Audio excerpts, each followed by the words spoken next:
Hey everybody, Dan here with Pain-Free You. It's a nice cool day in the 70s today. Today's topic. And it's a topic I don't get into that often, but it's the topic of rage. Are you allowing it or are you repressing it? So, get to that in a second. Overcast, beautiful, cool for a change. The heat's gone. Relax your body, smile. Know you're going to be okay.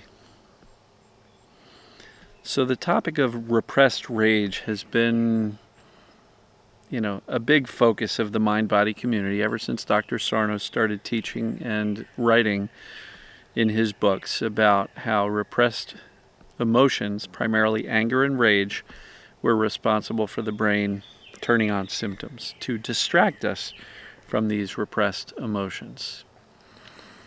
And so there's a lot to be said about that.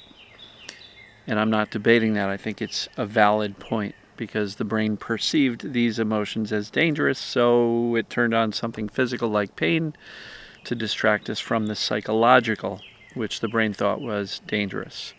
So that falls perfectly in line with the concept that I've been sharing, which is perceived danger equals symptoms. Okay. I've expanded it to be well beyond rage. It could be body positions, movement, financial stress, relationship challenges, and an annoying person at work. Any number of things may be perceived by the brain as dangerous, including the symptoms themselves. And so, I believe that irregardless of what started the symptoms in the first place, it's important to recognize that there can be many things that the brain is perceiving as dangerous today, even though the symptoms started, in my case, 13 years earlier, likely due to repressed emotions where I didn't want to acknowledge that. How the heck did I get here? How did this become my life? Stressful, long commute, good but not ideal marriage, young kid, money problems, living in a rental, no prospect of owning a home anytime soon. And I had this belief from the time I was 18 that I was going to be a successful businessman, and here I am broke in my early 30s with a little kid and no prospects for getting out of that situation. So there was rage there. But in my case, I never wanted to be like my angry dad. So what did I do? Push the rage away. Boom, symptoms started. And it's a longer story, and I detail it in my book for anybody who's interested. But repressed emotions, I do believe they impact us. And I just saw a really interesting post on Instagram. Don't even recall who posted it, but they were talking about how these repressed emotions of anger and even particularly the rage translates into symptoms in the body. And so the question is, your rage, are you suppressing it, repressing it, or are you allowing it? And a lot of people will go, Dan, I'm not in rage. I got nothing to be, feeling rage about. My life is pretty good. And so how about little angers, little annoyances? Are you allowing yourself to experience them? Because I think what happens is when we start to push away even the minor annoyances, I don't feel like getting upset over that. That's not worth me getting upset over. I'm going to choose a different response. I'm going to choose not to get angry. I'm going to choose to forgive and let people walk all over me. And I'm going to allow things that are not ideal to happen because I don't want the chaos or the conflict. So that sounds a little bit like conscious, suppression, subconscious repression. Sometimes we're not even aware of the fact that we're like, pissed off, but I don't have time for that. And so for people who say, I don't have anything to be enraged about, well, do you have a bunch of little things that you're angry about? Well, when you don't allow them to be felt and experienced so they can let go, guess what happens? They accumulate. Well, you accumulate over weeks, months, years, all these unfelt angers. Guess what you got boiling inside? Rage. Yeah, it builds, and you're not even aware of it, but your body is. So, my approach to emotions is not to go digging up all the old stuff, is to allow what's there, what's right on the surface, to be felt. So you can end up teaching your brain that these emotions, including rage, are not harmful or dangerous. Now, I am not telling you to be a rageaholic, exploding your rage on everybody around you, vomiting your rage on everybody, getting into road rage and fights everywhere. No, I'm not telling you to do that. We don't have to become a raging asshole to feel our emotions. But we can do that in the privacy of our head, our heart, our home, our car, our bathroom. Look at the bathroom mirror. Feel it. Right? That doesn't mean you got to blow up at your family. As a matter of fact, you're less likely to blow up at the people around you if you give yourself permission to feel your emotions in private. Again, there may be times for an adult conversation with a spouse, a child, a parent, a boss, somebody, but you're much more likely to have a good, productive conversation if you get into the habit of allowing yourself to experience emotions, because when you experience them and they dissipate, they don't accumulate, and therefore they're less likely to blow, right? So, rage. What enrages you? And for people who say, my life's good, I've got nothing to be enraged about. Look around the world, folks. Global politics, economics, the state of society, the one side versus the other side, the us versus them.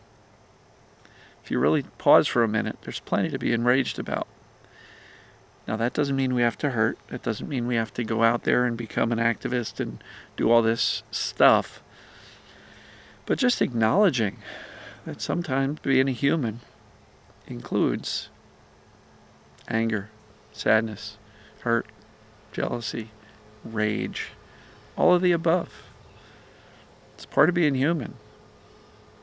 And for the vast majority of stuff, these emotions are justified. They're legit. Now, please, I am not encouraging people to get into a political discussion in my comments. Would rather not see that. We know we can get all heated about those things. Doesn't matter which side you're on, but honestly, we're all on the same side. We all just want the best for each other.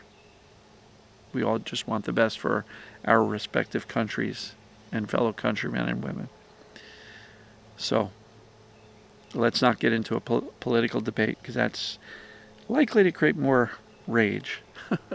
And we don't want to rage at our fellow mind-body, people here. So, what rage are you really doing your best not to allow, not to experience? And if you've ever said, I'm pissed off, but I don't have time for that, or I'd rather not deal with that, or I've got enough on my hands, I don't have the ability to deal with the rage right now, it's likely you're repressing it. You're consciously pushing it away. And in some cases, the brain just does it for us. Our subconscious just goes, whoa, too intense, let's lock that away and distract with some other things. And in many cases, the distraction are the symptoms, right? The brain says, whoa, emotion's too intense, here's some symptoms. And it's an extremely effective distraction mechanism, because when we are writhing on the floor with pain or other symptoms, guess what we're not thinking about? The asshole Joe down in accounting who pissed us off yesterday, right?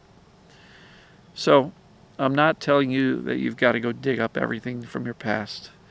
I'm just encouraging you to allow yourself, when it's appropriate, to experience your emotions. At the dinner table, maybe not the best time to fly into a rage. Likely not. But next time you're in the bathroom, bedroom, the car, alone somewhere, allow yourself to experience what you're experiencing. So, love you, folks. We want to allow the emotions to teach the brain that these emotions are safe and thereby do not warrant symptoms to protect or distract us from the emotions. Simple. current stuff, not dug up from the past. Sure, we can find all sorts of reasons to get angry and even enraged if we want to go digging up and thinking about all the possible problems in our life and in the world. I'm not encouraging that. The stuff that is coming up for you right now, you know when you're getting pissed off, you know when you're getting sad, you know when your feelings are hurt. Allow that stuff. I don't think we have to go looking for it, because sometimes that's a never-ending source of emotional material. So I don't think we need to do that. But allowing what's coming up for us now is a really good way to teach the brain that emotions are safe. And that is one of the foundational aspects of teaching the brain we're safe. Mental, emotional, physical, relaxed body, breathing, slowing down, smiling, how you respond to symptoms, and engaging in life and not staring at your symptoms all day.